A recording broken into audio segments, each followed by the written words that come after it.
Good afternoon, everybody. It's the 15th of May, 2026. Anthony and Mirko have joined me today. I'm Lloyd Garris, and welcome to our weekly wrap. What a massive week it has been budget-wise. Anthony, how are you going, mate? Are you well? Yeah, it's been a long week. Plenty of understanding of what's going on in the budget, but yeah, we're finally at Friday. Good stuff. And you've come down with a bit of a lurgy, it looks like. Yeah, but Oh, mate. Man man flu, cold. man Ma- flu. It's the worst ma- disease going around. I was going to say, mate, the fact that you're here and the fact that you're battling your way through, mate, God bless. God bless. And Nicky, how are you, buddy? Well, I thought it was the 15th of May. Then I looked at my computer. We just rolled out some new computers, guys, and it says the 5th of the 15th, 2026. It's a US format. Why does everything have to be different?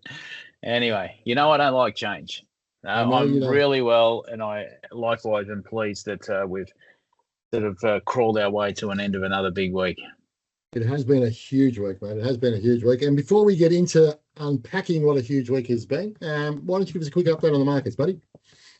Yeah, for sure. So, market-wise, looking at overall in Australia, budget wasn't received too favourably because we find ourselves in the red a little bit. We're off 1.1% at the moment.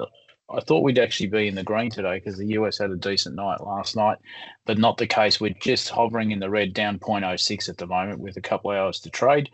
So yeah, this as it stands now, we're down 1.1 for the week. In the US, bit of a different story, greener over there. So US S&P 500 up 1.38, and the Nasdaq is up 1.47. I thought I'd do a bit of a check because I haven't done it for a while as to how markets have performed over a period of time.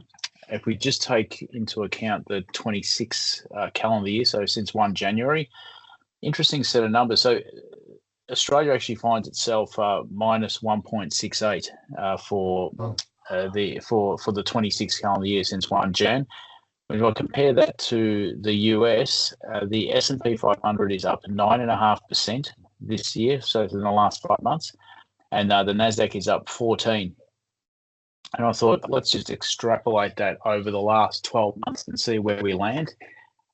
US S&P 500 up 27%, the Nasdaq up 39%, and the All Ords up 4%. So we certainly are lagging behind, and it is a bit of a concern that our market isn't moving like the rest of the global superpowers are moving, and I suppose a variety of reasons. We don't have the benefit of an IT sector that is flying as it is in the US. But disappointingly enough, usually you would hang your hat on the resources, being able to carry us through these sort of scenarios. But that hasn't been the case. And I think I saw BHP was at $60, so it's not like resources have been struggling and commodity prices have been struggling. So yeah, Australia a bit of catching up to do, but again, really stresses the importance of. And we've actually got an investment committee this afternoon of while we do concentrate on ensuring that our portfolios don't carry too much home bias and that we have that global exposure, because we do believe that that's where the growth is to be had. And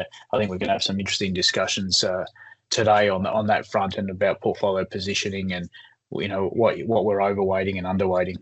yeah, very much looking forward to today's discussion. And look, Mirko, you're right. I think what it highlights is the narrowness of Australia's market. We've got our banking stocks, we've got the health sector, and then we've got our resources essentially. And if Commonwealth Bank, peaked at 192 and then had a horrific week this week, as we saw, it dropped. At one stage there, it got down to as low as 153, I think. Yeah, Had a, it has bounced back a bit today, 160, yeah, but still, yeah, it's coming off those highs. It's a pretty steep drop, yeah.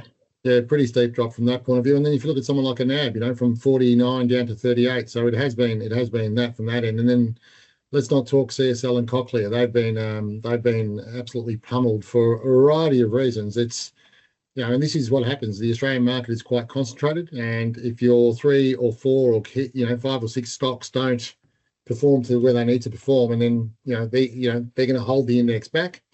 And then clearly the US is blessed with all the benefits that it's got. I guess from your perspective, Mirko, this split between what's happening globally at a market level in the US versus what's happening here in Australia, can we expect more of the same moving forward, do you think?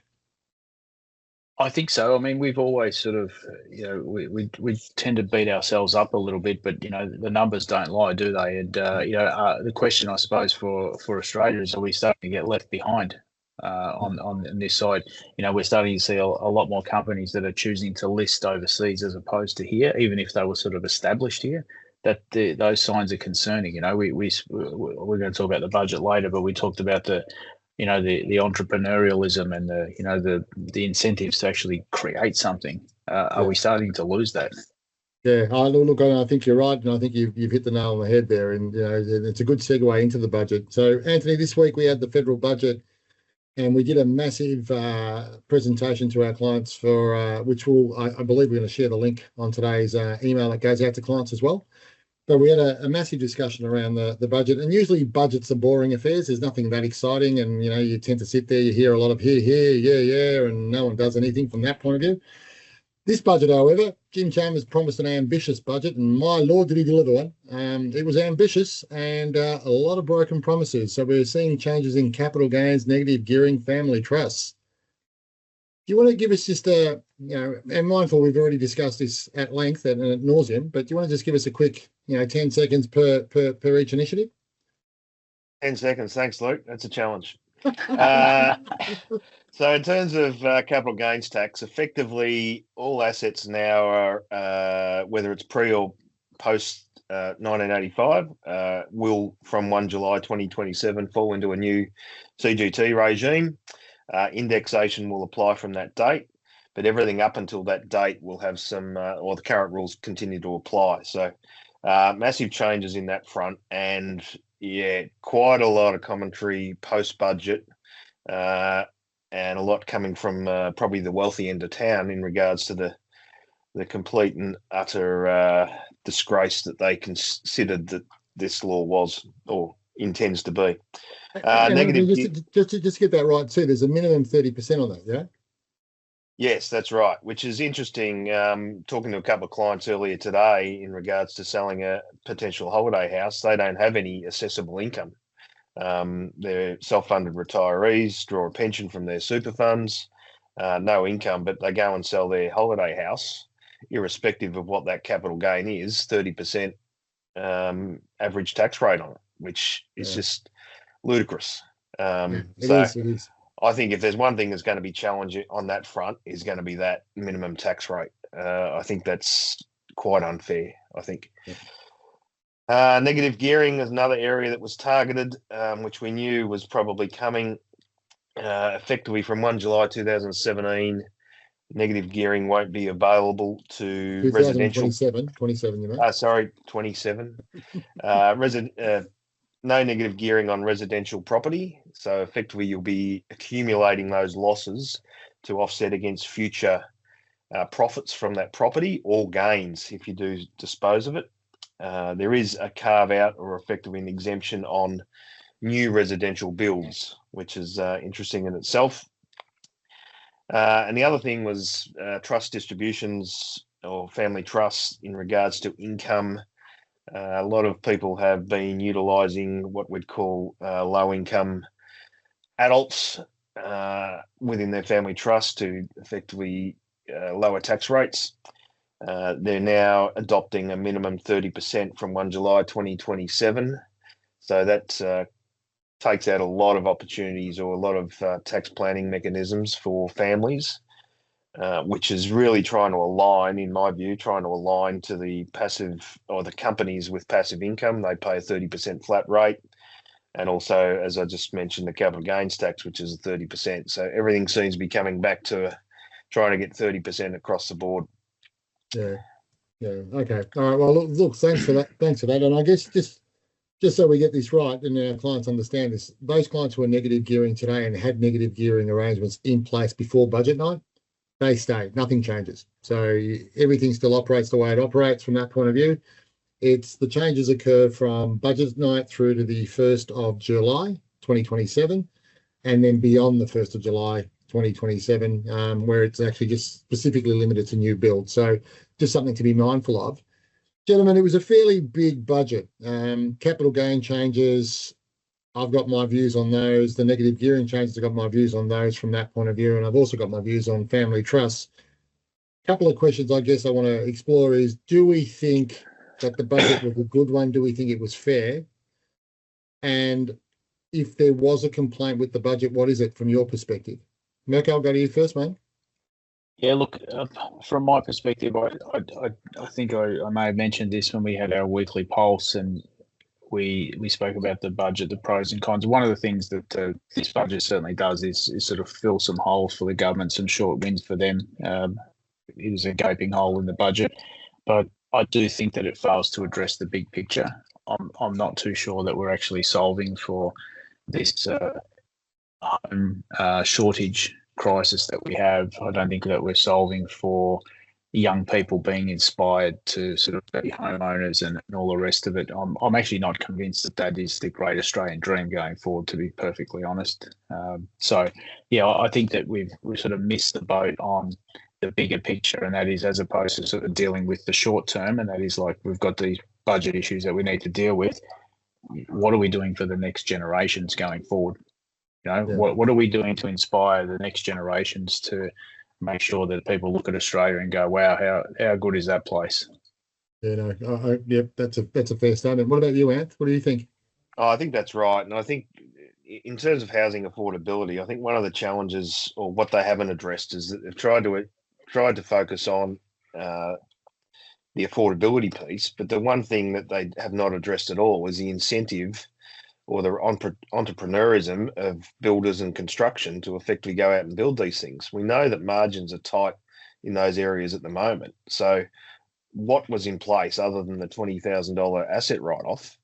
Nothing else is there to encourage them to go and take a risk, take a punt, because they've been hit in regards to on revenue account, whether it's through their family trust or in regards to capital gains tax.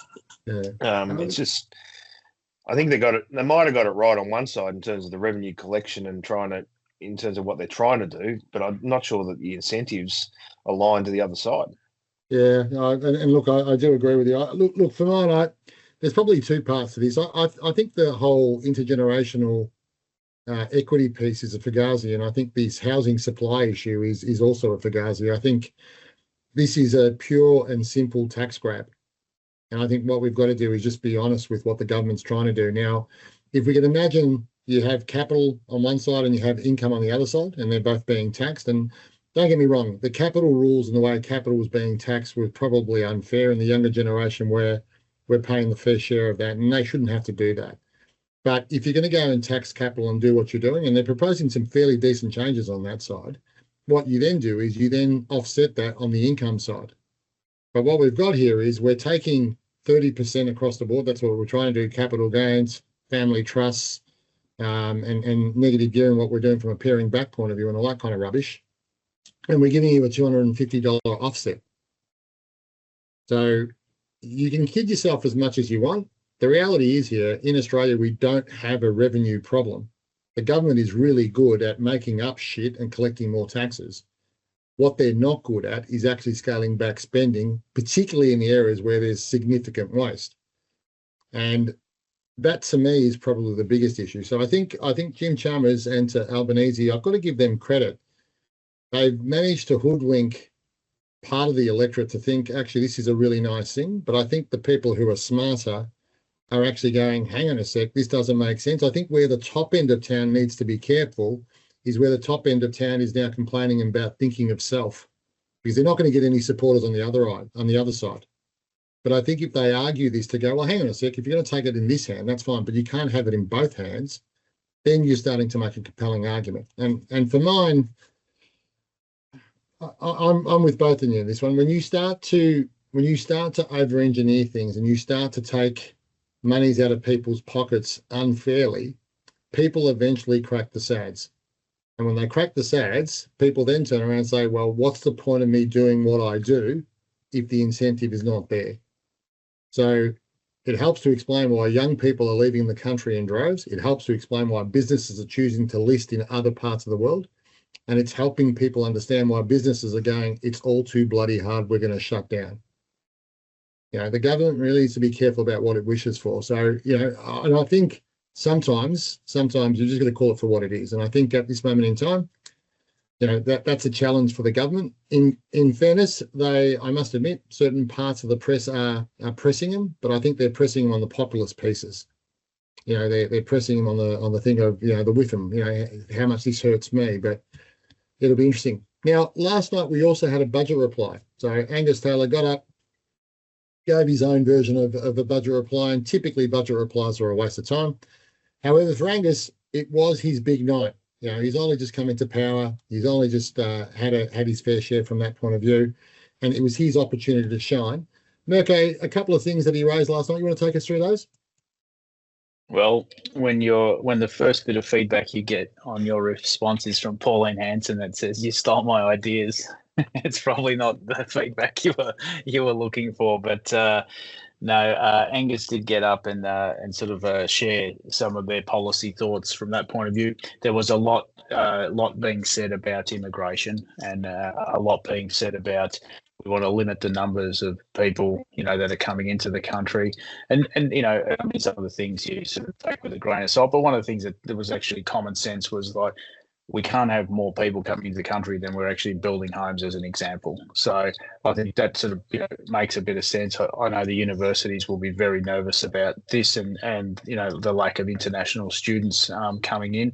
And the other thing that they touched on was a bit of a tweak on the taxation side of things and looking at indexing the bottom tiers of the tax brackets, purely to sort of ensure that we don't have bracket creep and the like. And their argument was that this will deliver a hell of a lot more benefits than this $250, and that with indexation over the next 3 to 4 years, people should be sort of $1,000 better off, for example, in that respect.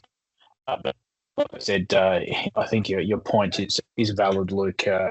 All this with a grain of salt, because at the end of the day, the beauty of having a response is that you actually don't have to back it up with any numbers or sort of say, well, where do we find the cash to do this, or what's it going to cost us? It's just, this is what we're doing, right? Which is amazing that, and nobody actually questions. No one actually puts their hand up and say, sorry, excuse me, how does that work, and where do we find this? Like $30 billion or whatever the number is, yeah.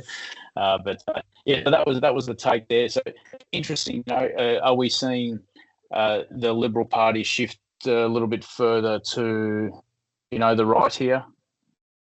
Don't know. Yeah, look, I think it's you take it with the Pauline Hansons of this world and whatever. You take all those things with a grain of salt. I guess from my point of view, I do agree with you. What he said last night made a lot of sense. Like, there's no point bringing in people into the country if we can't house them. There's no point bringing people into the country if we don't have the resources to look after them.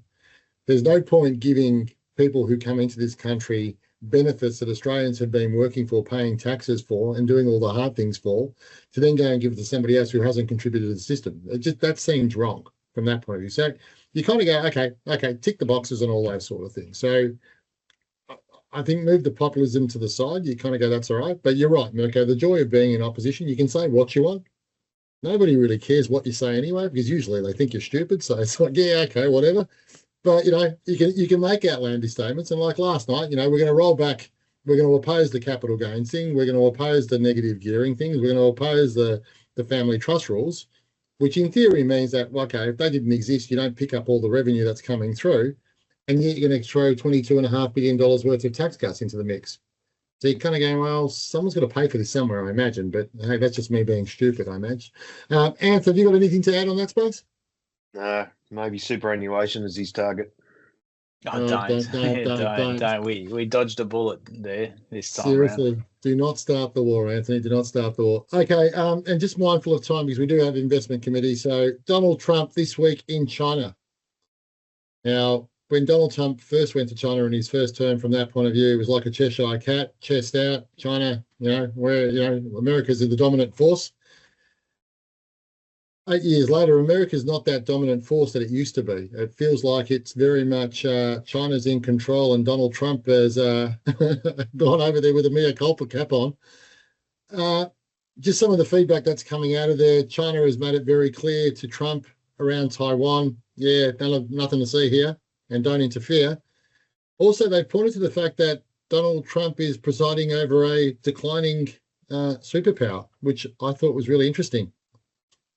Well, Thoughts? the interesting thing was that, and talk about sound bites. If you want to cut my next bit right here, Donald Trump actually said, "I 100% agree with Xi Jinping on that front." And then he went on to say, because Biden did that. So, amazing. Donald Trump, God bless him, he never lets us down in terms of the entertainment. So look, it's going to be fascinating where this all lands. Like if we think about where China is at this moment, China clearly from a trade perspective has a competitive advantage. And clearly their relationship with Iran has a massive impact in terms of how long this conflict continues for, and the Strait of Hormuz and all the damage that's causing there. So Trump is very much reliant on China being helpful in that regard. Where America does hold sway on China, however, is really in relation to the technology piece. So China relies on American chips, it relies on all those sorts of things, and the brain capacity that comes out of the United States. So it was interesting that Trump decided to fly to China and meet with President Xi and took all the bro tech billionaires with him. So yeah, that was an interesting. That would have been a massive flight to be on. I reckon that would have been a lot of fun.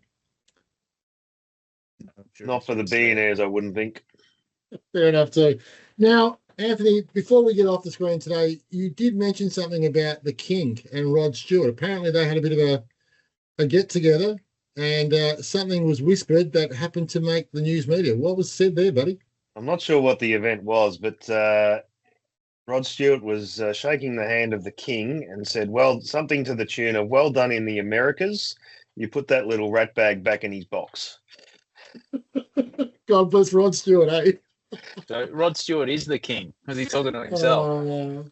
That is just gold. You know what? And I think there's a lot of people in the world who just sit there, they tolerate Trump, go, yeah, whatever. But I think at the end of the day, all of us just sit there and think, what a rat bag. Beautiful. Gentlemen, it's been a massive week. I think we're all exhausted and we're looking forward to a quiet weekend. Anthony, have you got a quiet weekend planned, mate, or what's going on? Yeah, heading up the bush. Heading up the bush. Look at you. What, you just a nice chill weekend? Yeah, might be chucking a couple down on the green. Oh, nice. And what about you, Mick? What do you got planned? Well, I'm going to try and make the most of tomorrow. Get out in the garden. Apparently, Saturday's going to be a cracking day, and Sunday maybe not so cracking. So maybe a bit of gardening, a bit of relaxing. What about you, Luke? Mate, I'm actually planning to do a bit of a decent walk. Last couple of days, you just obviously with all the reading you've been doing and all that kind of stuff, haven't managed to get out. So get out there. It is a cracking day, and Melbourne, particularly around that Capital Trail in Melbourne, is one of the best walks you could possibly want to do, mate. So just get out there and enjoy it. I think tomorrow, and I think the rest of the weekend is just going to be quiet and no news with a bit of luck. So we'll try that. All right, just mindful of time. Gentlemen, thank you as always. Thank you for all your work. To the wonderful team here at Innate Wealth, awesome as always. The work and the ability to get stuff out this week, particularly because it was so busy. Thank you as always. To our wonderful client base. Enjoy it. As you can see, we've got a government which is pretty much the equivalent of Looney Tunes. They've continually got their hands in your pockets, so do yourself a favour. Keep on smacking your pockets and get their hands out if you can. Sit back, have a drink, enjoy the weather tomorrow. Take care, and we'll see you next week. Cheers, guys. Hey, guys.